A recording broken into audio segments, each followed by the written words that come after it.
Los derechos humanos protegen a quienes son agredidos por los poderes del Estado.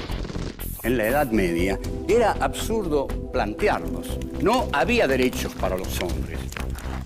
La figura del Cristo torturado justificó la tortura de Torquemada. Todo régimen autoritario reprime desde un absoluto. Primo Levi dice, existe Auschwitz, no existe Dios. Dios ignoraba la ESMA, las matanzas en Vietnam. En un mundo en el cual el silencio de Dios es agobiante, los seres humanos tenemos la obligación de tomar la palabra.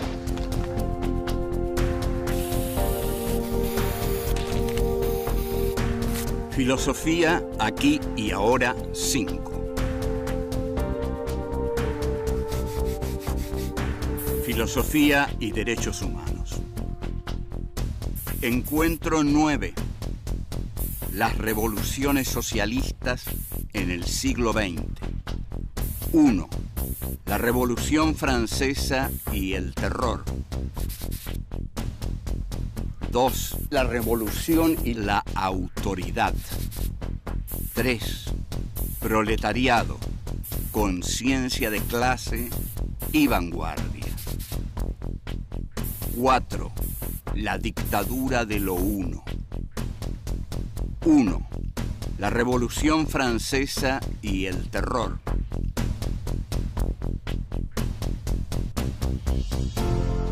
Este es nuestro encuentro 9 y vamos a tratar las revoluciones socialistas. O sea que vamos a ir de un triunfo a otro, o no, más bien de un fracaso a otro, y vamos a tratar de explicar las razones de esos fracasos. Pero nuestro punto de partida no es un fracaso.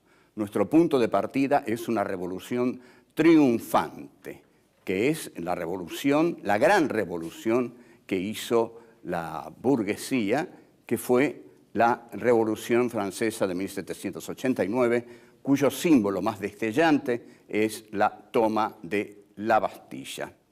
Esta revolución fue posible por una relación que los hombres decidieron tener con Dios y variarla. Decidieron que no iban a aceptar de ninguna manera que los reyes gobernaban por derecho divino. Ya nada iba a ser por derecho divino.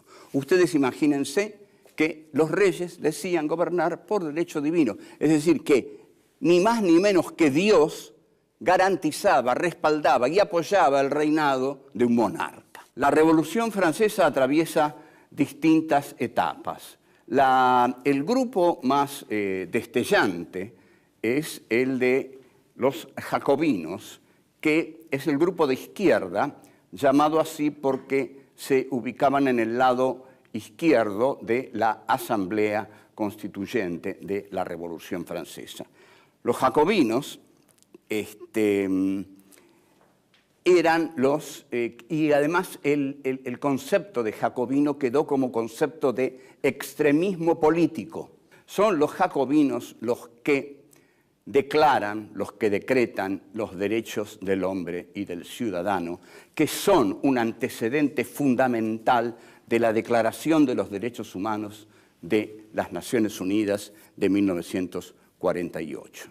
Pero la Revolución Francesa es un proceso complejo y fascinante y conduce a través de varias etapas, entre ellas una fundamental, la decapitación de Luis XVI y María Antonieta, conduce a la etapa del terror, la llamada el terror, que es la que dirige Robespierre y Saint-Just, que era su mano derecha. Robespierre afirma: el gobierno revolucionario debe a todos los buenos ciudadanos toda la protección nacional. A los enemigos del pueblo solo les debe la muerte. Esto es una revolución que divide el campo en amigo y enemigo, por supuesto, como lo dice tan habitualmente el politólogo Carl Schmitt, muy seguido actualmente por los politólogos que quieren estar de moda, porque el politólogo cuando quiere estar de moda se entera que otros politólogos, y sobre todo en Europa, están leyendo a Carl Schmitt y todos dicen, hay que leer a Carl Schmitt, ¿leíste a Carl Schmitt? Bueno, Carl Schmitt dice esto, que la sociedad cuando se divide en amigos y enemigos produce frases como la de Robespierre, la revolución a los enemigos solo les debe la muerte. Ahora bien, la justicia revolucionaria y los derechos humanos. La justicia revolucionaria no se plantea el derecho, la cuestión de los derechos humanos. La justicia revolucionaria se considera a sí misma incuestionable, absoluta. El revolucionario, y sobre todo el revolucionario iluminista y racionalista de la Revolución Francesa, considera que él no solo tiene razón, sino que es la razón misma, la encarnación de la razón. Al ser la encarnación de la razón, los demás son seres irracionales y así les va a ir, porque es la razón la que debe gobernar. Seguimos. 2. La revolución y la autoridad. El tema de la revolución y la autoridad, en realidad es casi absurdo discutirlo. Una revolución tiene que ser autoritaria. Tradicionalmente, tal como las revoluciones han sido, una revolución se hace para sacar a un partido del poder y para poner a otro. El que lo sacó del poder al otro no lo va a respetar, sino que lo va a perseguir, los va a encarcelar. Es así como se veía la idea de revolución. Hemos ido cambiando y la idea de revolución dejó de verse porque no está en ninguna parte actualmente. Desdichadamente la idea de revolución no existe porque la revolución siempre consistió en cambiar la totalidad y el mundo de hoy está muy fragmentado, entonces es muy difícil cambiar la totalidad. Además, la globalización está manejada por el imperio, así que habría que hacer la revolución contra el imperio, derrocar al imperio para llamar a algo así revolución. Pero en los tiempos de Engels, Engels estaba muy influido por la Revolución Francesa y por las revoluciones de 1848, las que Marx refleja, sobre todo en su gran libro, El 18 Brumario de Luis Bonaparte. El texto de Engels es de 1872 y se llama De la autoridad. La autoridad, dice Engels, que es un texto de discusión, está discutiendo con algunos a los cuales él va a terminar llamando reaccionarios. La autoridad, define Engels, es la imposición de una voluntad a otros y la subordinación de estos otros a la voluntad reinante. Esta es la institución de un poder. Un poder se instituye y triunfa cuando puede dominar a los otros y someterlos a su autoridad. ¿Se puede prescindir de la autoridad? Pregunta Engels a los antiautoritarios, porque está discutiendo con gente que dice, bueno, está mal ser autoritario porque siempre hay que escuchar las razones de los otros, pero Engels dice una revolución tiene que ser autoritaria. Entonces les pregunta a sus buenos y demócratas interlocutores, ¿ustedes nunca han visto una revolución? Una revolución es la cosa más autoritaria que existe, y si no es autoritaria, no es una revolución. Entonces, Engels dice, la revolución es el acto, y observen cómo aquí, para Engels, el modelo de revolución es la Revolución Francesa.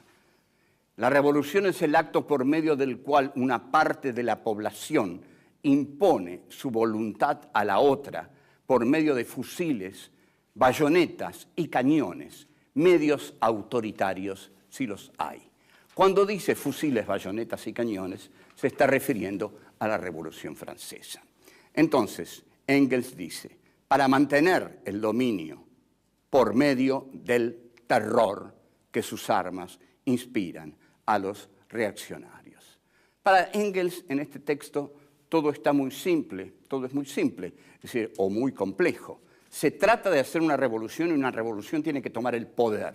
Cuando toma el poder, tiene que reprimir a los que sacó del poder. Para reprimirlos necesita medios autoritarios. Los medios autoritarios son medios violentos, bayonetas, cañones, fusiles, tales como se emplearon en la Revolución Francesa. Esos son medios autoritarios. Una revolución, si no quiere caer al día siguiente, tiene que aplicar estos métodos. O sea, que en el corpus teórico marxista la violencia es fundamental. De aquí que el marxismo se lleva muy mal con la idea de democracia. De aquí que todos los marxismos del siglo XX no hayan sido en absoluto democráticos, porque están desde el comienzo negando la idea de la democracia, porque conciben a la revolución como el sofocamiento de aquellos a quienes han derrocado. O sea que los derechos humanos aquí no están contemplados, al menos no están contemplados los derechos humanos de aquellos a quienes la revolución ha derrotado. La revolución, al derrotar a quienes ha querido sacar del poder, debe silenciarlos por medio del terror. Esto dice Engels en su texto de la autoridad y creo que es un texto absolutamente claro. Al ser absolutamente claro, nosotros lo agradecemos y la posición de Engels es esa, y es la posición del marxismo y es también la causa fundamental por la cual los marxismos del siglo XX terminaron todos en dictaduras más o menos feroces. Seguimos. 3. Proletariado, conciencia de clase y vanguardia. El pasaje necesario, inevitable, que tenemos que hacer entonces, es el pasaje a la Revolución Rusa, a ocuparnos entonces de la Revolución Rusa.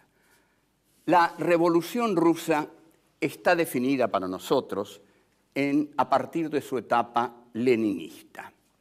Lenin es el que encabeza la revolución en Rusia. Ahora, Lenin tiene una formación marxista que le dice que la revolución se hace con el proletariado industrial.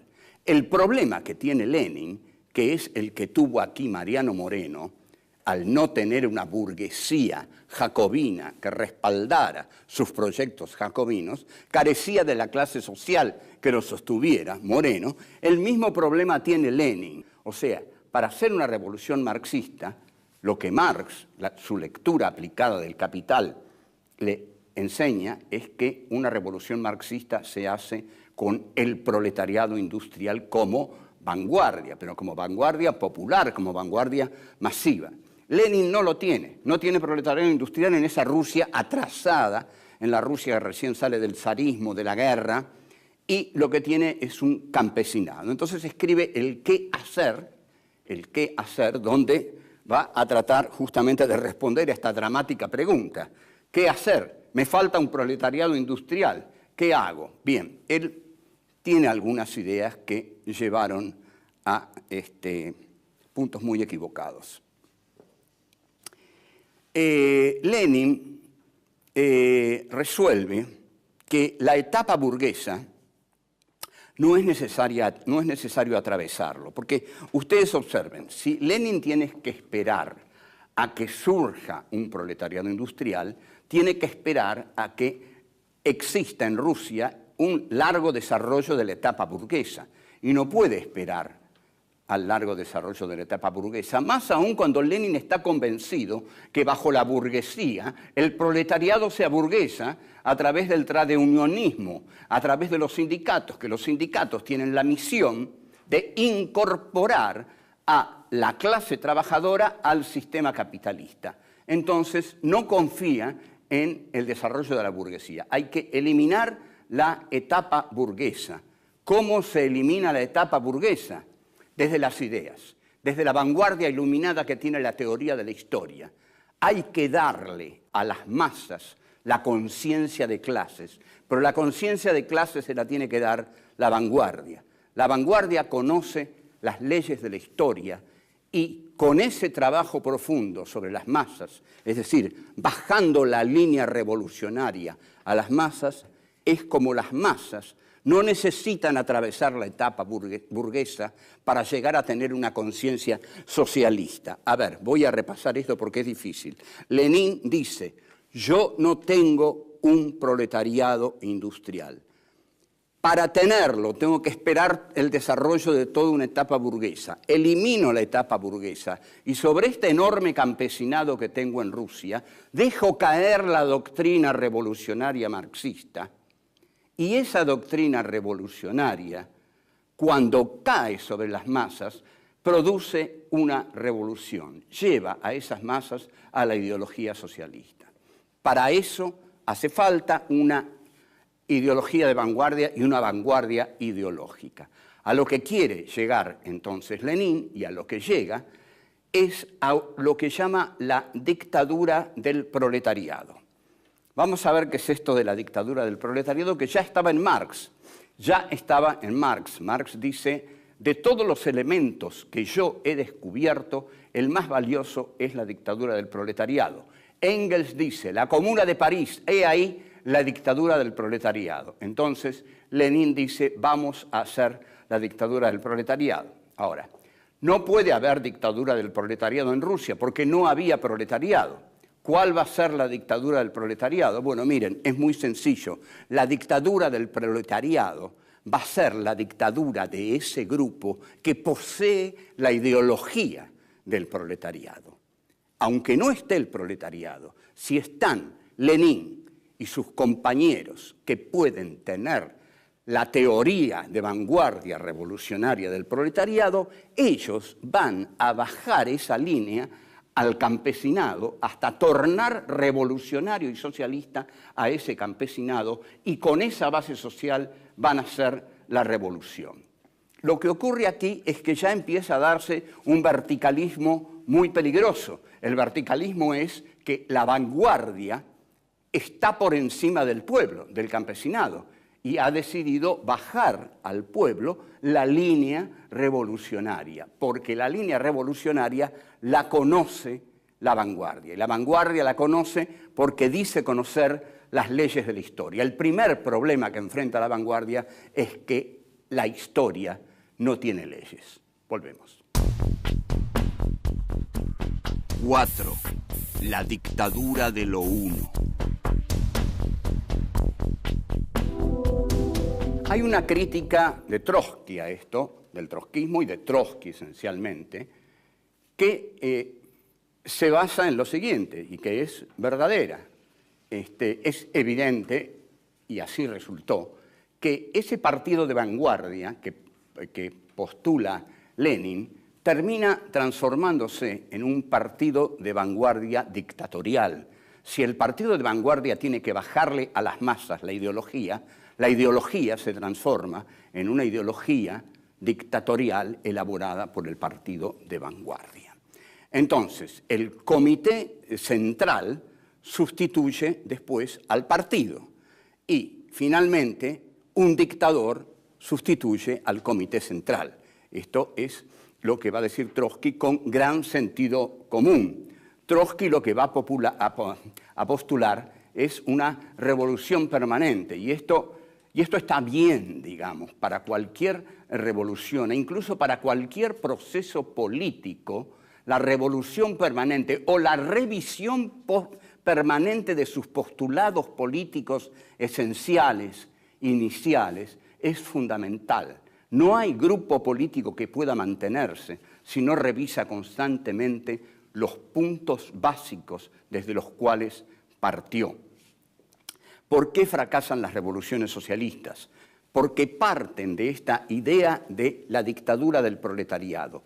Como la dictadura del proletariado no puede tener nunca una concreción práctica, siempre termina por decirlo a lo de Deleuze, digamos, un filósofo francés, en el esquema arborescente. El esquema arborescente es el del árbol, que es el líder, el que manda, el que gobierna la revolución. Entonces, la dictadura del proletariado termina en la dictadura de lo uno. Lo que iba a ser la dictadura de lo múltiple termina en la dictadura de lo uno muy simplemente por algo. La dictadura de lo múltiple no existe. No puede existir una dictadura de lo múltiple, porque lo múltiple no puede ejercer un poder dictatorial. El poder dictatorial lo ejerce siempre lo uno. La vanguardia, una junta, un consejo, y entonces la teoría de Lenin del partido se transforma en el comité central. La vanguardia, la teoría marxista, se transforma en el dogma en el cual todos tienen que creer y que el que no cree es fusilado. Y finalmente surge de todo esto la figura de Joseph Stalin. Joseph Stalin es la figura del culto a la personalidad. Es el dictador que lleva adelante el país, que iba a ser socialista y no es socialista. Además, lo que menos es democrático.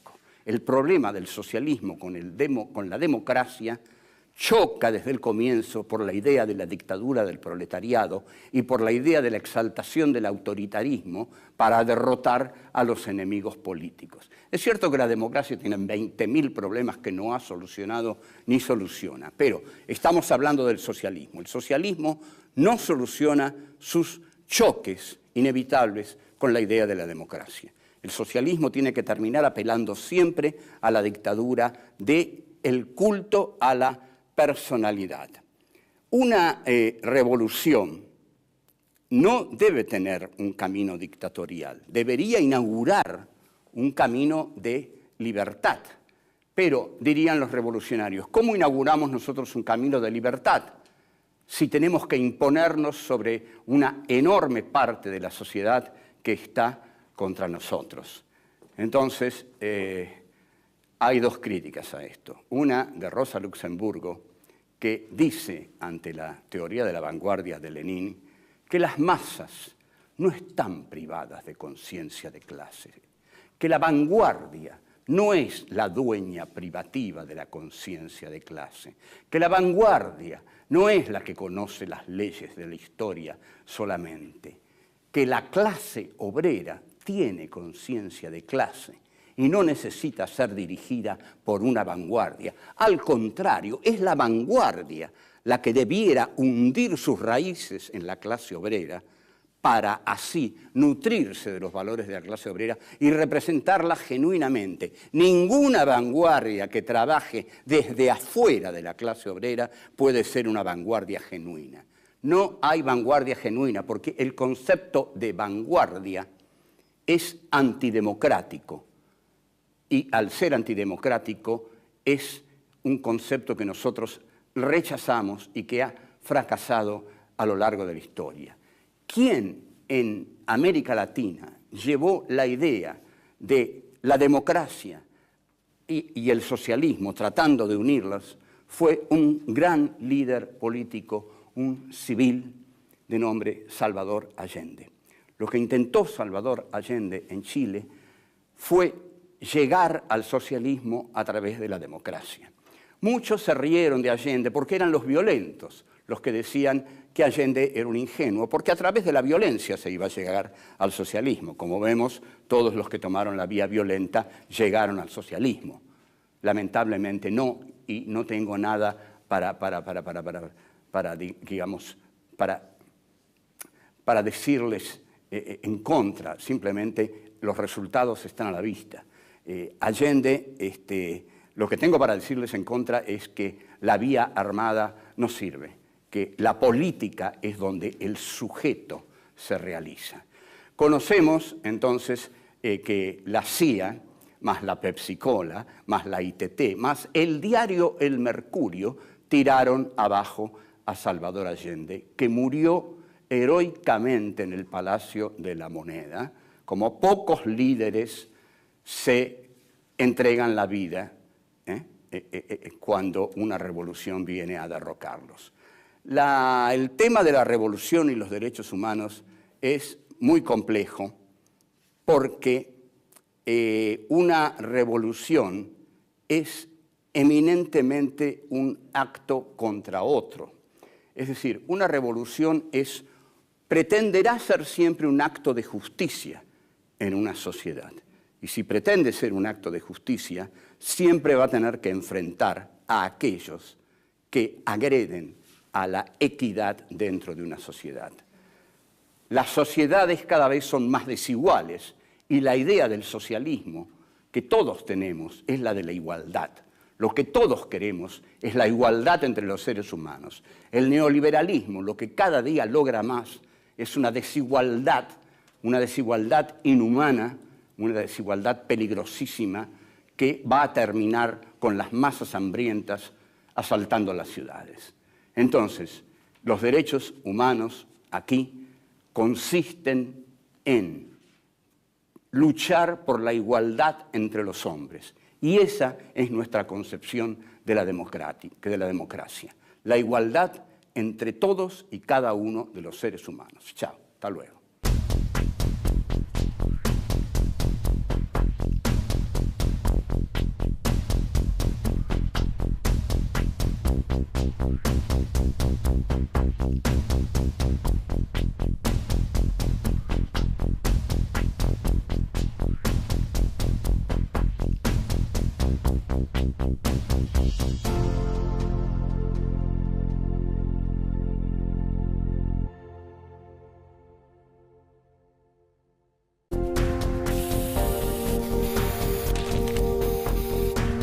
Filosofía aquí y ahora 5.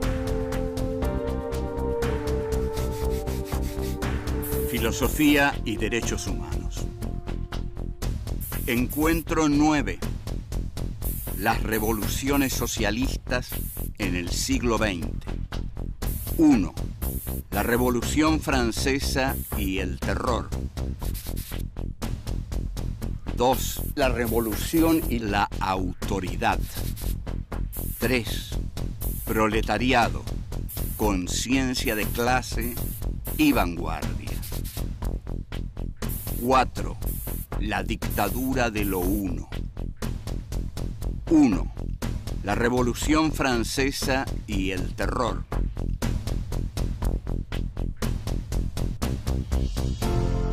Este es nuestro encuentro 9 y vamos a tratar las revoluciones socialistas. O sea que vamos a ir de un triunfo a otro, o no, más bien de un fracaso a otro, y vamos a tratar de explicar las razones de esos fracasos. Pero nuestro punto de partida no es un fracaso. Nuestro punto de partida es una revolución triunfante, que es la revolución, la gran revolución que hizo la burguesía, que fue la Revolución Francesa de 1789, cuyo símbolo más destellante es la toma de la Bastilla. Esta revolución fue posible por una relación que los hombres decidieron tener con Dios y variarla. Decidieron que no iban a aceptar de ninguna manera que los reyes gobernaban por derecho divino. Ya nada iba a ser por derecho divino. Ustedes imagínense que los reyes decían gobernar por derecho divino. Es decir, que ni más ni menos que Dios garantizaba, respaldaba y apoyaba el reinado de un monarca. La Revolución Francesa atraviesa distintas etapas. El grupo más destellante es el de los derechos humanos protegen a quienes son agredidos por los poderes del Estado. En la Edad Media era absurdo plantearlos. No había derechos para los hombres. La figura del Cristo torturado justificó la tortura de Torquemada. Todo régimen autoritario reprime desde un absoluto. Primo Levi dice, existe Auschwitz, No existe Dios. Dios ignoraba la ESMA, las matanzas en Vietnam.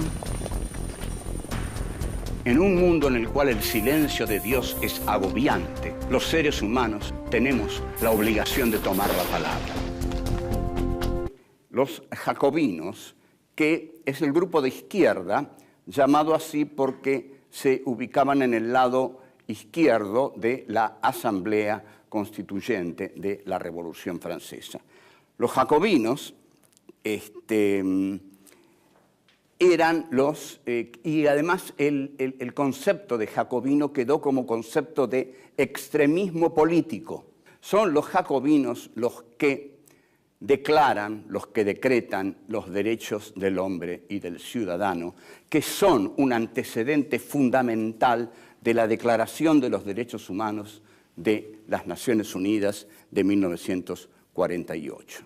Pero la Revolución Francesa es un proceso complejo y fascinante,